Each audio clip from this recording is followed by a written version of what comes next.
Do you wake up every night between 3 and 5 a.m., wide awake and unable to fall back asleep no matter how exhausted you feel? I'm about to reveal 5 specific, scientifically backed strategies that address the hormonal and biological reasons older women wake during these exact hours.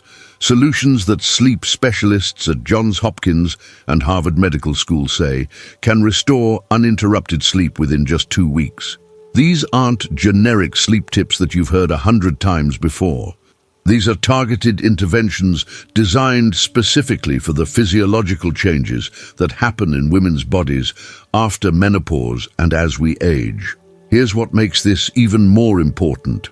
One of these solutions involves a simple temperature trick that research shows can stop nighttime waking in 67% of postmenopausal women, and it costs absolutely nothing to implement starting tonight.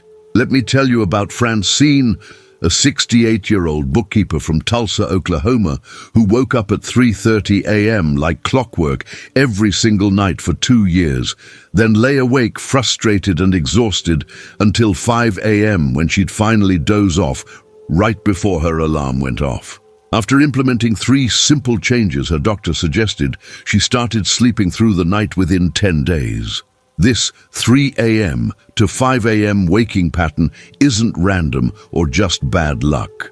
It has specific biological causes with specific solutions that work. Solution 1. Bedroom temperature optimization. The number one reason women over 60 wake up between 3 and 5 a.m. has everything to do with body temperature regulation that fundamentally changes during and after menopause. Research from the National Sleep Foundation shows that postmenopausal women experience significant disruptions in thermoregulation, which is your body's ability to maintain a stable core temperature throughout the night. Your body temperature naturally drops as you fall asleep and reaches its lowest point in the early morning hours between 3 and 5 a.m. When you're going through or have gone through menopause, your body's temperature control system becomes unstable due to hormonal changes, and this instability often causes you to wake up during that critical early morning window when your temperature should be at its lowest. The Mayo Clinic has documented that night sweats and temperature fluctuations are the primary sleep disruptors for women in this age group, and these disruptions happen most frequently in the 3 to 5 a.m. timeframe. Johns Hopkins researchers have found that core body temperature fluctuations cause nighttime waking more than any other single factor in postmenopausal women, and addressing temperature is often the fastest path to restored sleep.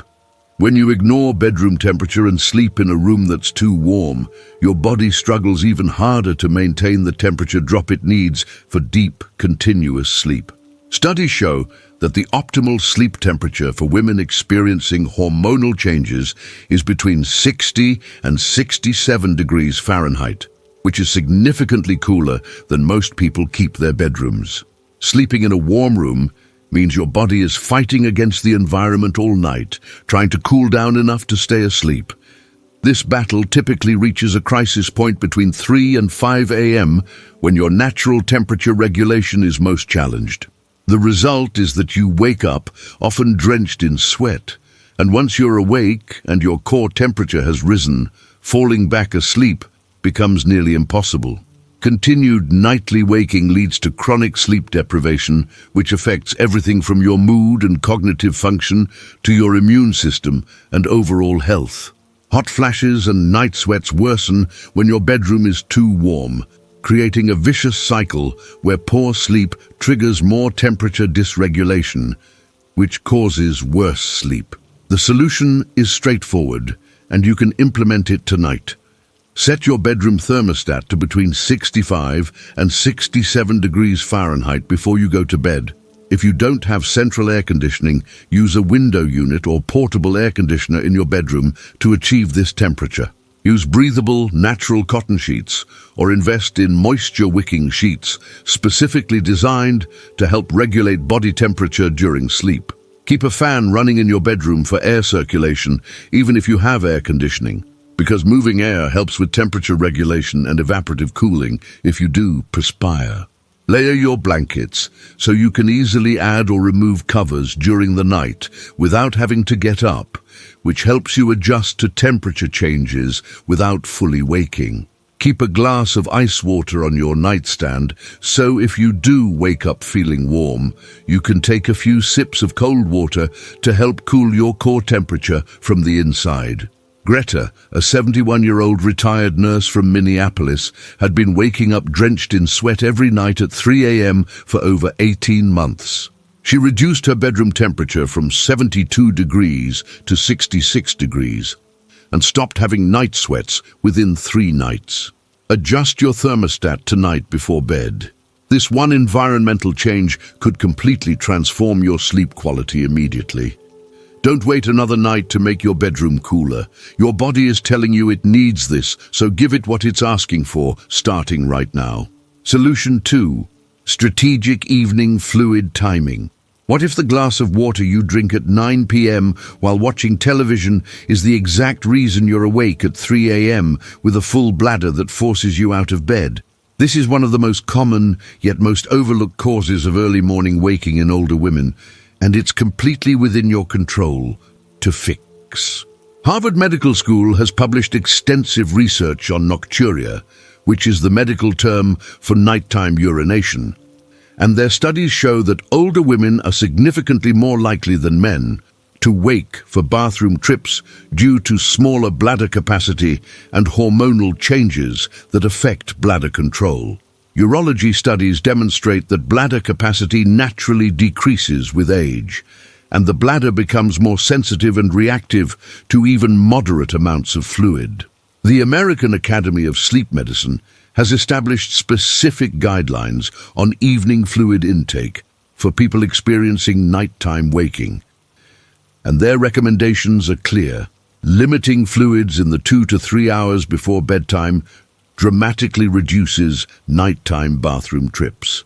Research specifically examining women over 60 shows they wake more frequently than men for bathroom needs, and each trip increases the likelihood that you won't be able to fall back asleep. When you continue drinking fluids freely throughout the evening, without any timing strategy, you're essentially guaranteeing that your bladder will be full during those early morning hours when your sleep is already most fragile. Your kidneys process the fluids you consume, and it takes approximately 2 to 3 hours for liquid to move through your system and accumulate in your bladder. If you're drinking water, tea, or other beverages at 8 or 9 p.m., your bladder will be full right around 3 or 4 a.m.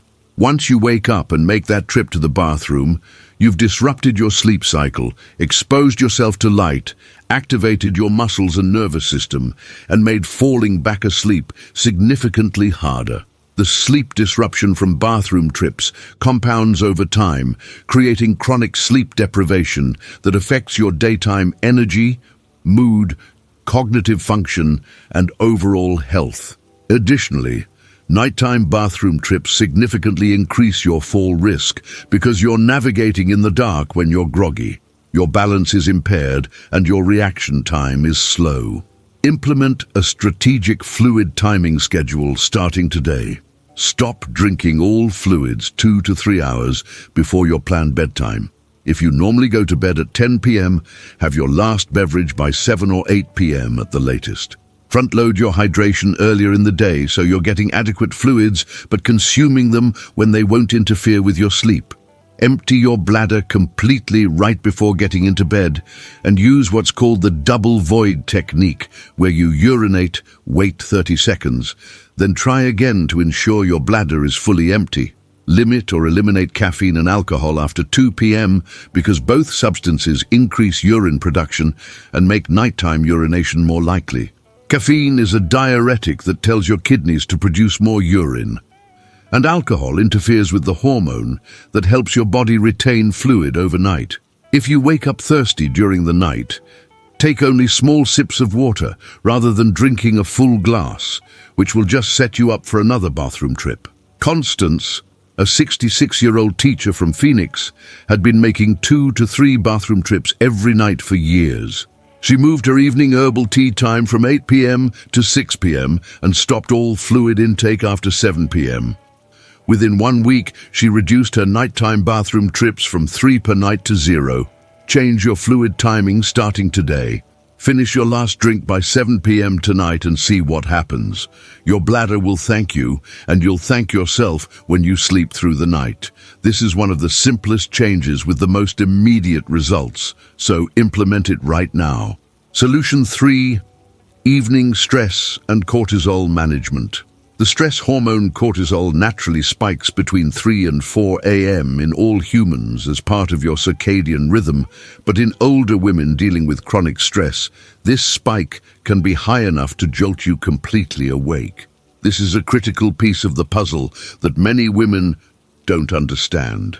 Cleveland Clinic research shows that cortisol rhythm changes significantly in postmenopausal women, with disrupted patterns that cause inappropriate cortisol surges during nighttime hours when the hormone should be at its lowest levels. Johns Hopkins has published data on HPA axis dysregulation, which is when your stress response system becomes overactive.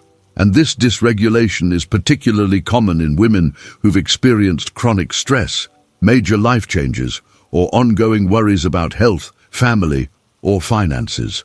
Studies specifically examining evening stress management show that women who practice relaxation techniques before bed have significantly reduced early morning waking because their nighttime cortisol levels stay lower and more stable.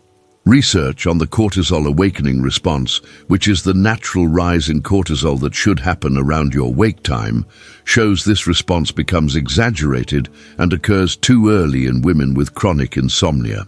When you go to bed with your stress response system activated, perhaps from watching upsetting news, having difficult conversations, worrying about problems, or reviewing bills and obligations, your body maintains elevated cortisol throughout the night. This elevated cortisol prevents you from reaching the deepest, most restorative sleep stages, and it sets you up for an exaggerated cortisol surge in the early morning hours.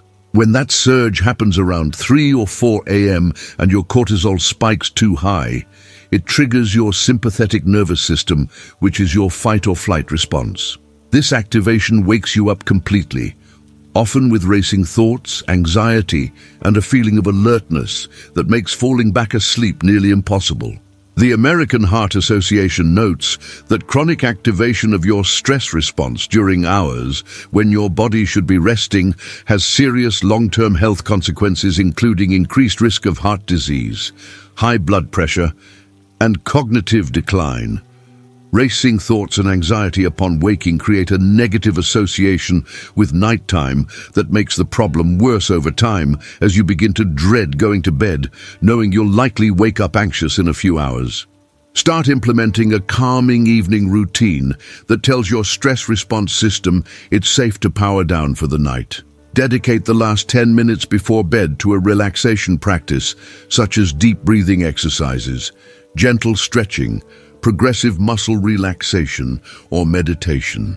The specific technique matters less than the consistency of doing something calming every single night.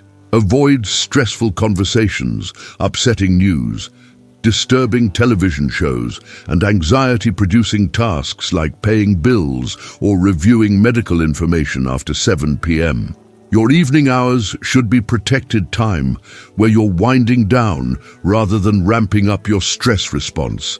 Keep a small notepad and pen on your nightstand so if you wake up with racing thoughts or worries, you can quickly jot them down and tell yourself you'll deal with them tomorrow. This externalization technique helps get the thoughts out of your mind. If you do wake up at 3 a.m., use the 4-7-8 breathing technique, which is a proven method for activating your parasympathetic nervous system and promoting calm. Inhale quietly through your nose for a count of 4. Hold your breath for a count of 7. Then exhale completely through your mouth for a count of 8. Repeat this cycle 4 times. Avoid checking the clock or your phone when you wake up, because looking at the time creates anxiety about how much sleep you're losing, and the bright screen suppresses melatonin. Bernadette, a 73-year-old widow from Raleigh, had been lying awake for 2 hours every night with anxious, racing thoughts after waking at 3:30 a.m.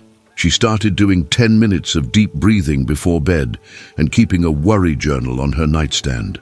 Within 2 weeks, she was falling back asleep within 10 to 15 minutes instead of lying awake until dawn. Start your calming bedtime routine tonight. Your stress response system needs this consistent signal that it's time to power down and rest. Don't let another night pass where stress keeps you awake. Take control of your evening routine starting right now. Solution 4. Light exposure timing adjustment. Could the bright bathroom light you flip on at 3 a.m. be signaling your brain that it's morning and time to wake up for the day? The answer is absolutely yes. And this is one of the most fixable causes of difficulty returning to sleep after nighttime waking. Research from the National Institute on Aging shows that circadian rhythm changes in older adults make them more sensitive to light exposure at inappropriate times. Harvard Medical School has published extensive data showing that light exposure, particularly blue wavelength light, powerfully suppresses melatonin production. Melatonin is the hormone that makes you feel sleepy and helps maintain sleep throughout the night.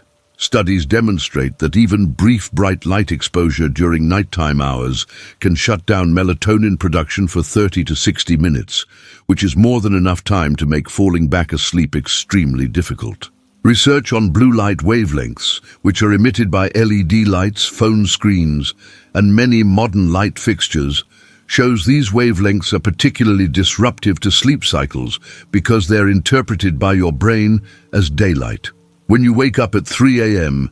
and flip on a bright overhead light to navigate to the bathroom, you're sending a powerful signal to your brain that nighttime is over and it's time to be awake and alert. Your melatonin production stops immediately. Your cortisol begins to rise in response to the light exposure, and your circadian clock gets confused about whether it's night or morning. This confusion makes returning to sleep incredibly difficult because your brain has received the chemical and neurological signals that correspond with waking up rather than staying asleep. The National Sleep Foundation reports that light exposure during planned sleep hours can permanently shift your circadian rhythm, making your body want to wake up earlier and earlier each day. Once this pattern is established, it becomes self-reinforcing where you wake up at 3 a.m. expecting to be awake.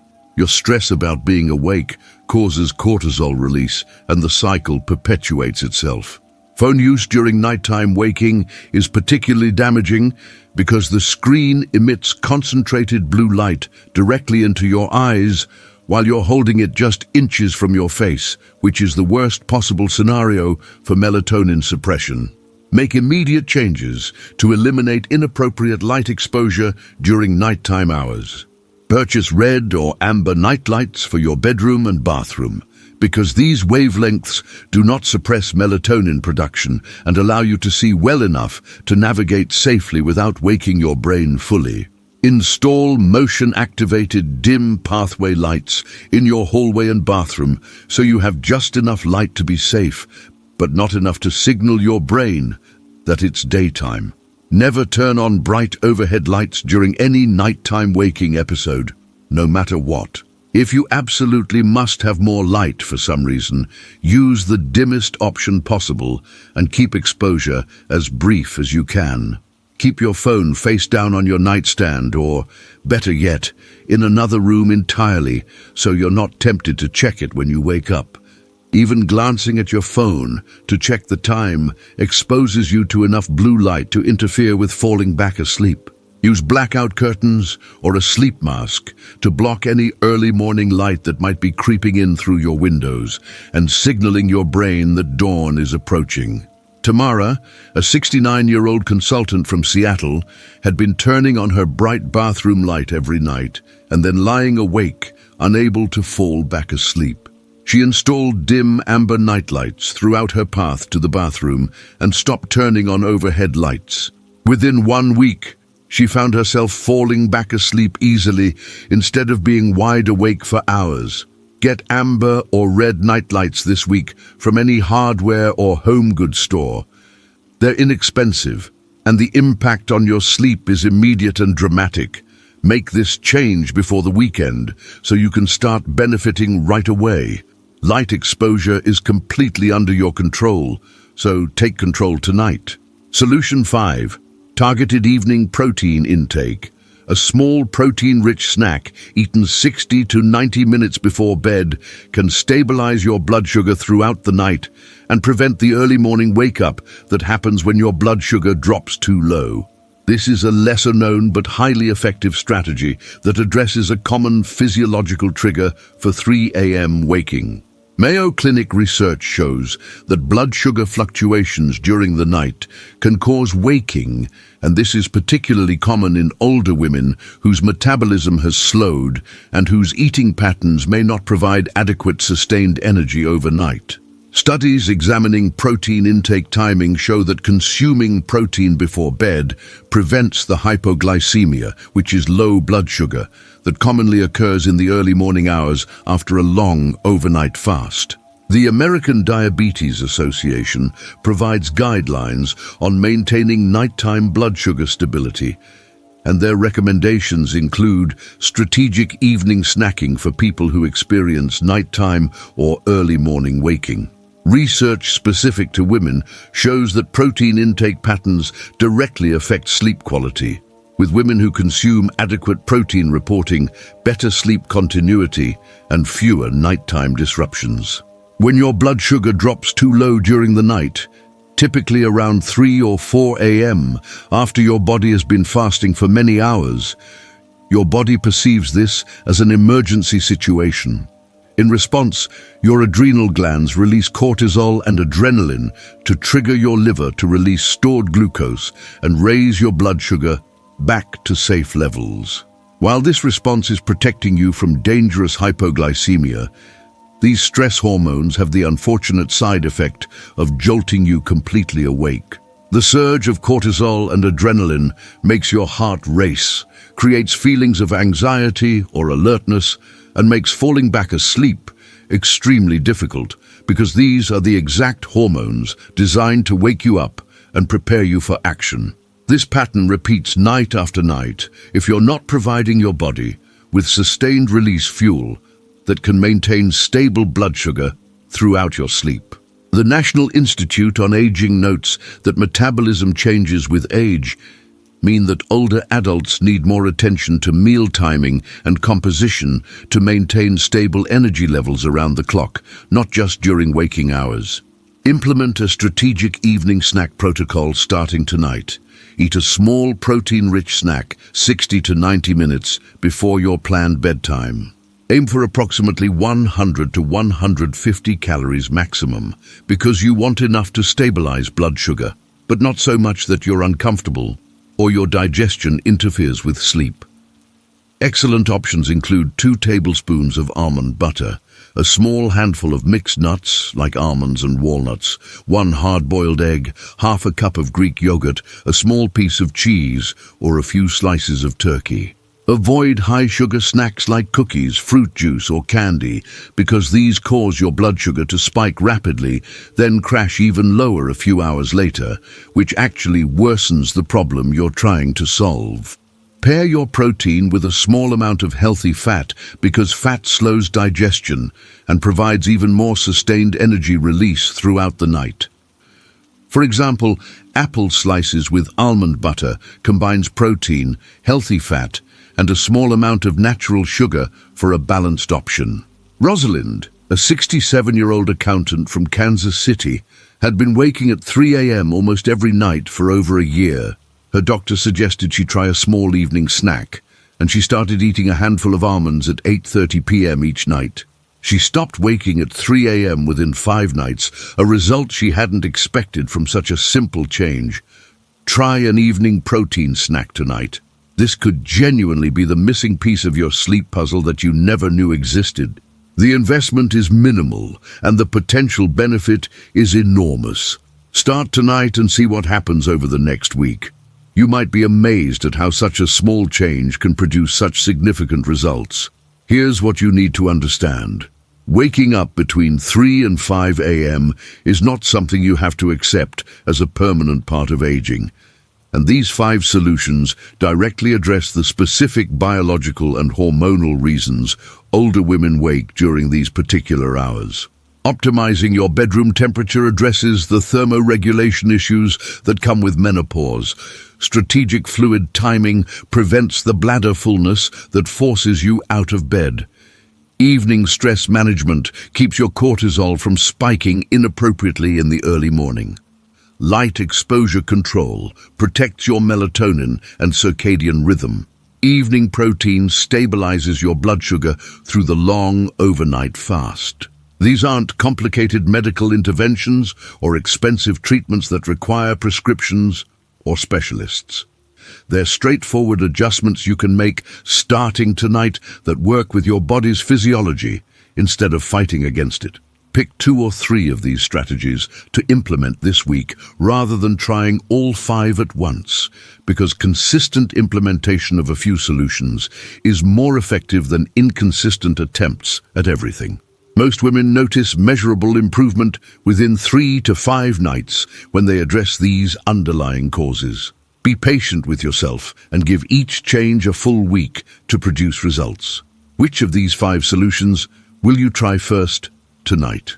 Comment below with the number 1, 2, 3, 4, or 5 and commit to starting that change before you go to bed. If you know another woman who wakes up every night between 3 and 5 a.m. feeling frustrated and exhausted, share this video with her right now, because you could give her the first full night's sleep she's had in years, and that's a gift worth sharing. Hit that like button if you're ready to sleep through the night again without waking up at 3 a.m. and subscribe so you don't miss our next video about the 3 foods that worsen hot flashes and night sweats in older women. Sleep through the night is possible. Start with these solutions tonight.